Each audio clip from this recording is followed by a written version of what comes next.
से जाकिर को दबोचा। 10 से फरार चल रहा था इनामी बदमाश। आजमगढ़ के थाना बिलारियागंज से था वांटेड। आरोपी नागालैंड में कोल माइनिंग का करता था काम। आजमगढ़ के रिजवान से कोयला बेचने के नाम पर 62 लाख रुपया लिया था एडवांस। 40 लाख का ही कोयला रिजवान सप्लाई करता था।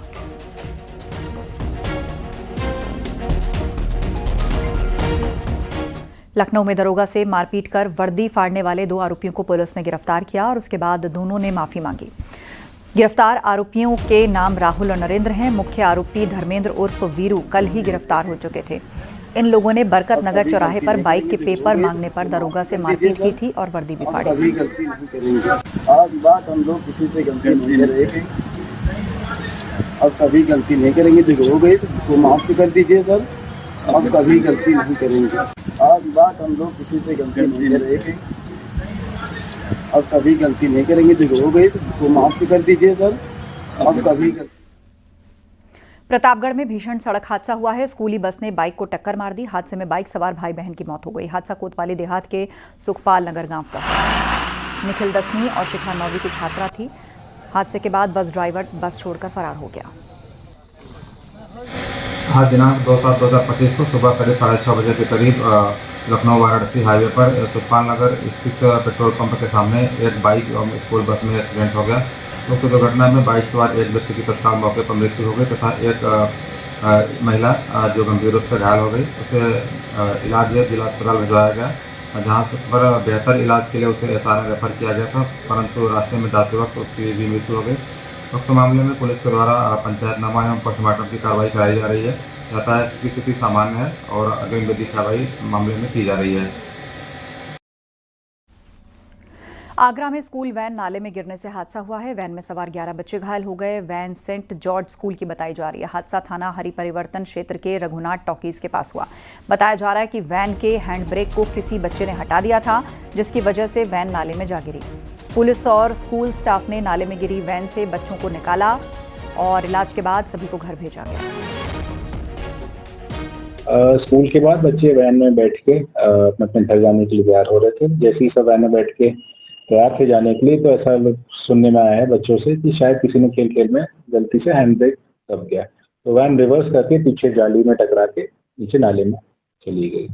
जैसे ये हुआ तो हमारे स्टाफ और बगल के हॉस्पिटल के स्टाफ ने जल्दी से एक्शन लेके गए स्थान पर, बच्चों को बाहर निकाला, उनको सफाई कराई, नहलाया धुलाया, फर्स्ट एड दिया है और घर पहुंचा दिया। आगरा में एक बार फिर तेज रफ्तार कहर देखने को मिला। तेज रफ्तार कैंटर ने हाईवे पर खड़ी एनएचएआई की गाड़ी को टक्कर मार दी। हादसे में हाईवे पर सफाई कर रहे एनएचएआई के 6 कर्मचारी घायल हो गए। घायलों में 3 महिलाएं शामिल हैं। हादसा थाना सिकंदरा क्षेत्र में हुआ। कैंटर के ड्राइवर को नींद के झपके आने की वजह से हादसा होने की आशंका है। हादसे के बाद नेशनल हाईवे पर लंबा जाम लग गया है। अरे अफसाना, नाम बता दे बेटा। जालौन में बारिश का कहर देखने को मिला। बारिश से कच्चा मकान गिर गया। घर में सो रहे पति पत्नी और 2 बच्चे मलबे में दब गए। सूचना मिलने पर मौके पर पहुंचे पुलिस और प्रशासनिक अधिकारियों ने रेस्क्यू चलाकर मलबे में दबे 4 लोगों को बाहर निकाला। घायलों का मेडिकल कॉलेज में भर्ती कराया गया है। बजे रात की घटना है। सुबह 5 साढ़े 5 की बात है। कैसे गिरा? चप्पल अपने आप टूट के गिरा है। ऊपर से पूरा हम लोग लेटे हुए थे, सो रहे थे और 5:30 बजे की बात। तो आप लोगों को चोट आई है? चोट आई है, हमारी कमर में ही चोट है। तो बच्चे तो सब लोग दबे हुए थे, वो तो निकाले हैं सब लोग। हमने गर्दन में चोट है बच्चे को, पूरा दबा हुआ था, ये भी दबा हुआ था। आगरा में बारिश की वजह से शिल्पग्राम की छत का बड़ा हिस्सा गिर गया और छत गिरने से आसपास खड़े पर्यटकों में अफरा तफरी मच गई। गनीमत रही जब शिल्पग्राम की छत का हिस्सा गिरा तो उस वक्त छत के नीचे कोई पर्यटक नहीं था, वरना बड़ा हादसा हो सकता था। जिस जगह यह हादसा हुआ वहीं से गोल्फ कोर्ट में सवार होकर पर्यटक ताजमहल जाते हैं।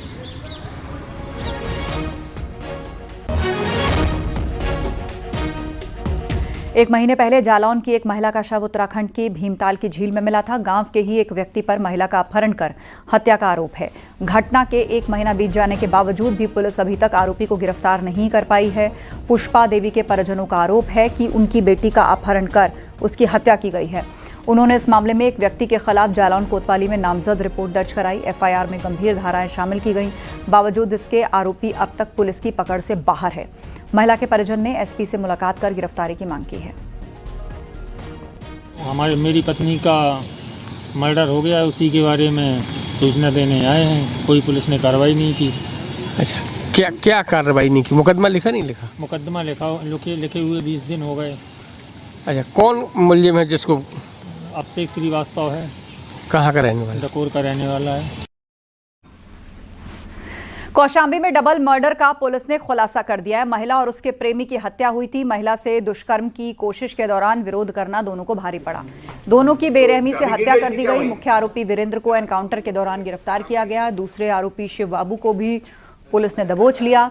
पूछताछ में दोनों ने अपना जुर्म कबूल कर लिया है। 2 अभियुक्त थे जिन्होंने ये दोनों हत्याएं की थी। ये दो मृतक हैं और ये दोनों जो अभियुक्त हैं सभी ने साथ में शराब पी थी। मृतक के साथ जो महिला थी उसके साथ उसके प्रेम संबंध थे, मिलना जुलना था। उससे वो शारीरिक संबंध बनाने का प्रयास कर रहा था नशे के दौरान ही। इन लोगों ने भी उसमें शामिल होना चाहिए, भी शारीरिक संबंध बनाना चाहिए। सफलता न मिलने पे और जो मृतक है उसके मना करने पे इन्होंने पहले उसको मारा पीटा और फिर महिला को जान के बुरी तरीके से उसके मुंह पे मारा, जिससे उसकी मृत्यु हो गई। बस्ती में चुनावी रंजिश में एक युवक की गोली मारकर हत्या कर दी गई। अशोक यादव के परिजनों का आरोप है कि मौजूदा ग्राम प्रधान के कार्यों से उसने शिकायत लोकायुक्त के यहाँ की थी और उसकी जांच भी चल रही थी। इसी रंजिश को लेकर उसे गोली मारी गई। घटना नियामतपुर गांव की है। गांव में पुलिस फोर्स को तैनात किया गया। वहीं आरोपियों को केस दर्ज कर जेल भेज दिया गया। आज लगभग रात 11 बजे के आसपास पीआरवी के माध्यम से हम लोग को सूचना मिली कि ग्राम नियामतपुर जो कि थाना दुबौलिया क्षेत्र में लगता है, उसमें एक व्यक्ति अशोक यादव को एक संतोष यादव नाम के व्यक्ति ने गोली मार दी है, जिससे कि वो घायल हो गए हैं। तत्काल इस सूचना पे हम सभी लोग यहाँ पर मौके पे हैं और जो घायल है उसको अयोध्या भेज दिया गया है, जहाँ पे उसका इलाज चल रहा है। चित्रकूट और मध्य प्रदेश की सतना पन्ना जिले की पुलिस जंगलों में कॉम्बिंग कर रही है। डकैत गैंग की सूचना मिल रही है और सूत्रों की माने तो इस गैंग में 10 लोगों की टीम है, जिसमें 2 महिलाएं भी हैं। बताया जा रहा है गैंग चुनाव को देखते हुए वहां दहशत फैलाने के मंशा से मानिकपुर, मारकुंडी, बहिलपुरवा और भरतकूप थाना क्षेत्र के जंगल क्षेत्र में सक्रिय है। अब चित्रकूट पुलिस ने भी जंगलों में सर्च अभियान शुरू कर दिया है। वहीं एसपी का कहना है कि पुलिस को ऐसी किसी भी गैंग के सक्रिय होने की जानकारी नहीं है। पुलिस की जो कॉम्बिंग अभियान है वो एक रूटीन है। जो मारकुंडी मोड़ है मानिकपुर में, यही मोड़ पर ही जैसा कि ड्राइवर का कहना है कि खलासी चला रहा था, साहब ऐसा लगता है इसने चलाया जिससे कि उनके ऊपर छींटा पड़ गया हो, तो ललकारे तो हम भाग लिए। निश्चित रूप से उस मोड़ पे 24 घंटे चहल पहल रहती है। रात के 12 बजे 2 बजे भी अगर आप जाएं, वहाँ के ढाबे और चाय की दुकानों पे 10, 20, 25 आदमी मिलते हैं। तो गैंग का मूवमेंट इस तरह से नहीं हो सकता कि ढाबे पे किसी को ललकार के पीछा करने की बात करें और ये गाड़ी छोड़ के आगे चले गए। अगर मान लीजिए वो गैंग होता तो आगे तक इनका पीछा करता। उन्होंने पलट के भी नहीं देखा, गाड़ी भी नहीं देखी, गाड़ी कहाँ है, कैसे है, कहाँ छोड़ के जा रहे हैं।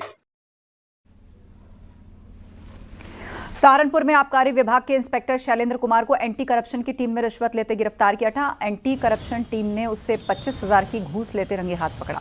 आबकारी विभाग में निरीक्षक शैलेंद्र सिंह ने जमानत राशि वापस करने के एवज में सुशील कुमार से 25,000 रुपए रिश्वत मांगी थी। इन्होंने 25,000 की डिमांड करी, 25,000 हम ले गए। आज हम विभाग से एंटी करप्शन वालों से मिले, हमने बहुत इनसे रिक्वेस्ट भी करी, साहब उस दुकान पर हमें लॉस भी रहा, फिर आप पर और लॉस कर रहे आप दे रहे, तो ये मानने नहीं। इन्होंने 25,000 की डिमांड की थी, हम 25,000 रुपए एंटी करप्शन वालों से मिलकर ले गए और विभाग ने क्या नाम था और आपके कितने पैसे जो है रिलीज होने थे? 45,000 रुपए। यूपी बीजेपी के नए अध्यक्ष के चुनाव की तैयारी पूरी हो गई है। तीसरे चरण में यूपी बीजेपी अध्यक्ष का चुनाव होना है। सूत्रों के मुताबिक राष्ट्रीय अध्यक्ष चुनाव से पहले यूपी में अध्यक्ष का चुनाव संपन्न हो जाएगा। यूपी, गुजरात, कर्नाटक, दिल्ली और हरियाणा समेत 9 राज्यों को एक प्रदेश अध्यक्ष मिलेगा। अब तक बीजेपी के 37 संगठन राज्यों में से 22 का चुनाव हो चुका है। राष्ट्रीय अध्यक्ष चुनाव के लिए 19 राज्यों में चुनाव जरूरी है। अगले 2 दिनों में दूसरे चरण के 6 और राज्यों में चुनाव का दावा किया जा रहा है।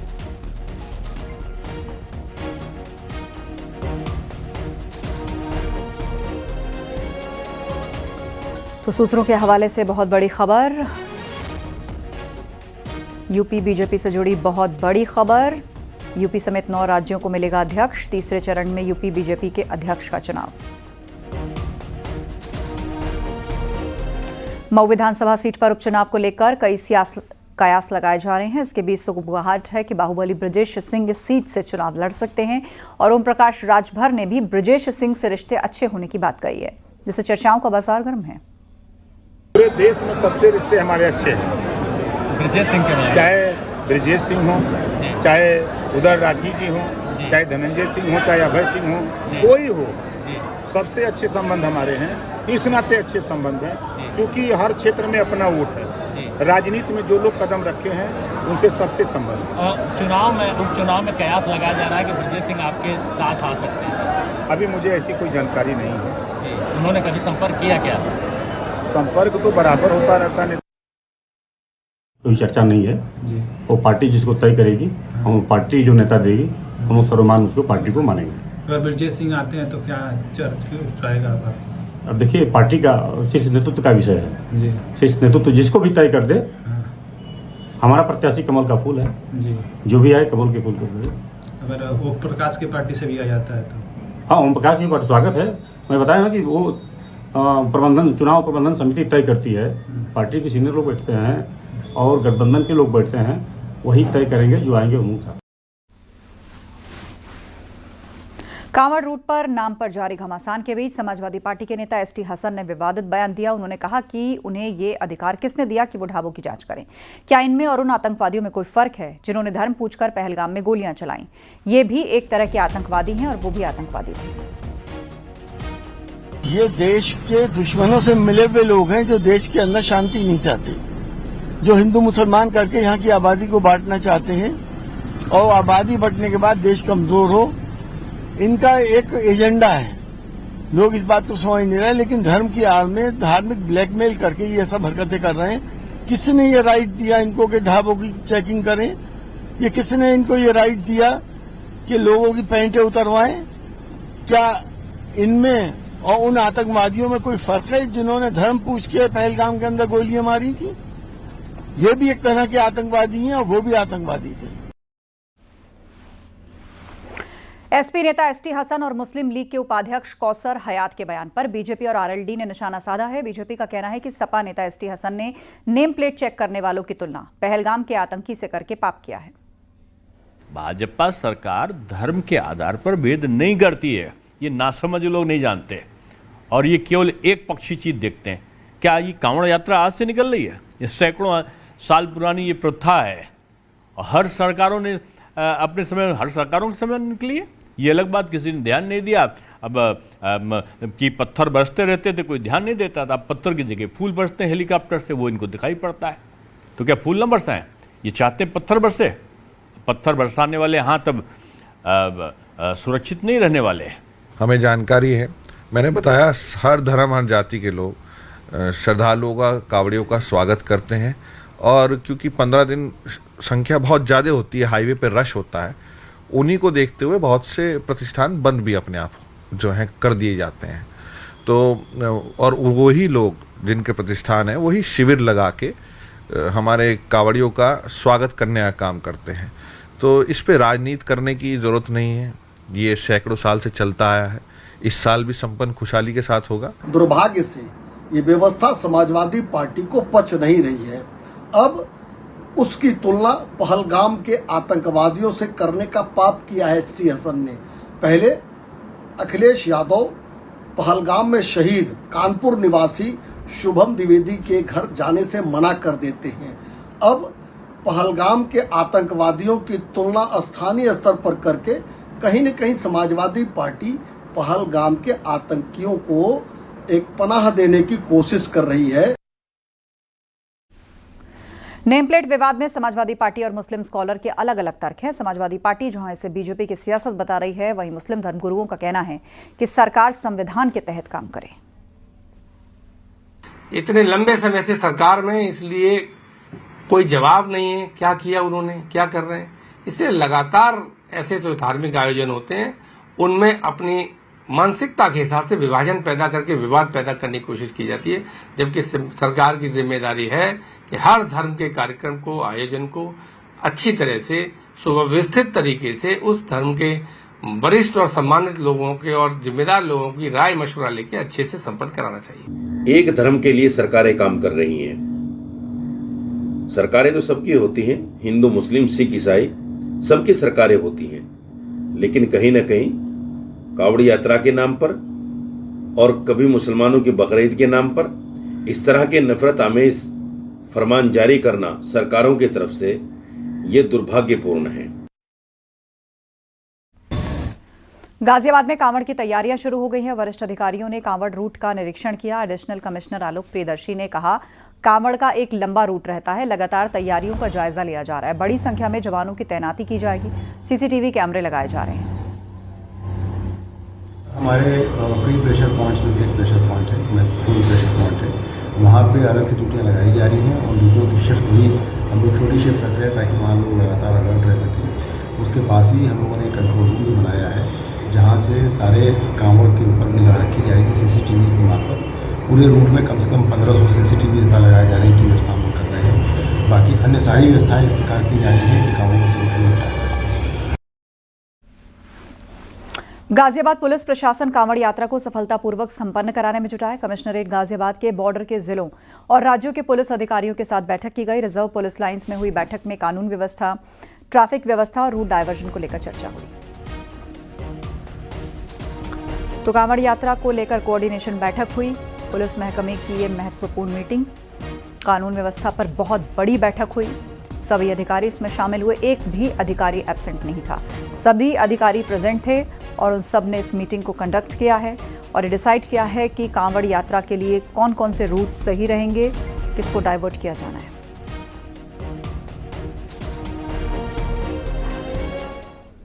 अलीगढ़ में सावन में नॉनवेज की दुकानें बंद करने का आदेश दिया गया। कांवड़ रूट और शिव मंदिरों के पास मांस की दुकानें बंद रहेंगी। कांवड़ यात्रा के दौरान भक्तों की धार्मिक भावनाएं आहत ना हो, इसलिए अलीगढ़ समेत पूरे ब्रज क्षेत्र में शिव मंदिरों के आसपास और कांवड़ रूट पर चलने वाली सभी मांसाहारी दुकानें सावन के महीने में बंद होंगी। इस फैसले पर वीएचपी ने स्वागत किया है। ये तो बहुत स्वागत योग्य कदम है क्योंकि यही मूल में है। कई बार ऐसी घटनाएं केवल इसी वजह से होती हैं क्योंकि कांवड़ियों को पता नहीं होता कि वो जहां खा रहे हैं वहां पर क्या पक रहा है साथ में। तो अगर ये इस प्रकार की चीजें होंगी तो सनातनियों की भावनाओं का, आस्था का भी सम्मान होगा क्योंकि देश सनातनियों का है। तो सनातनियों का देश है तो सनातनी आस्था का सम्मान होना चाहिए और बहुत स्वागत योग्य कदम है।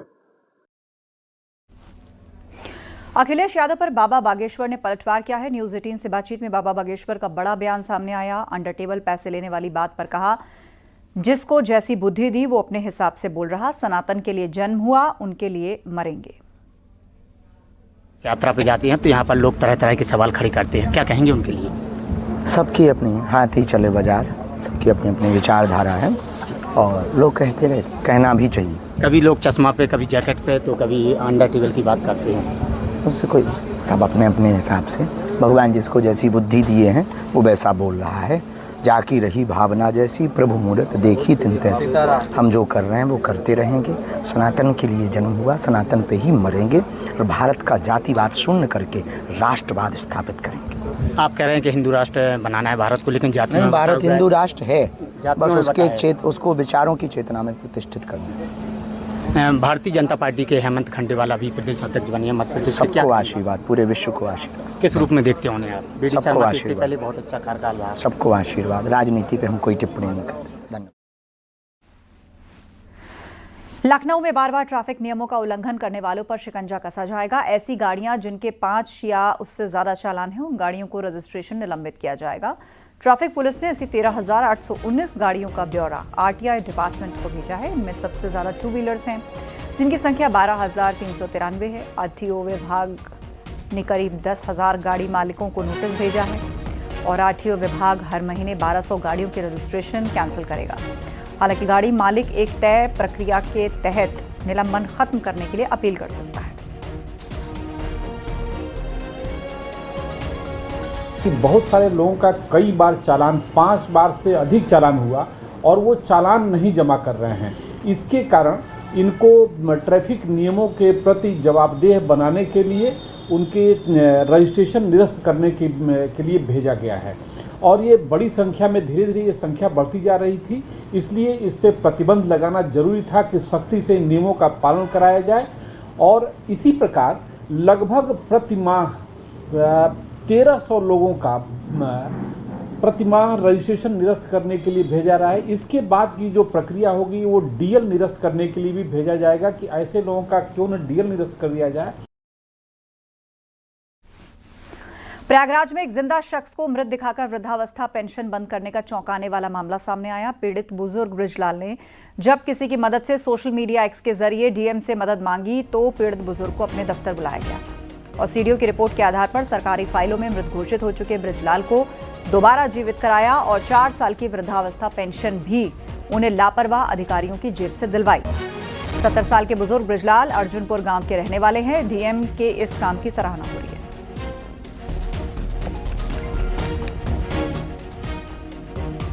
कहाँ के रहने वाले हैं? अर्जुनपुर। अर्जुनपुर। कौन तहसील? सोराव तहसील। सोराव तहसील। क्या मामला रहा? पेंशन साहब, पेंशन। कौन सी वृद्धावस्था पेंशन? हाँ। कब से नहीं मिला था? अरे 2020 से। आज मिल गए? कितना पैसा मिला? अरे टोटल मतलब 10 से 8 तक का पैसा मिला। हम वो कितना गिने नहीं? लगभग 40,000 रुपया।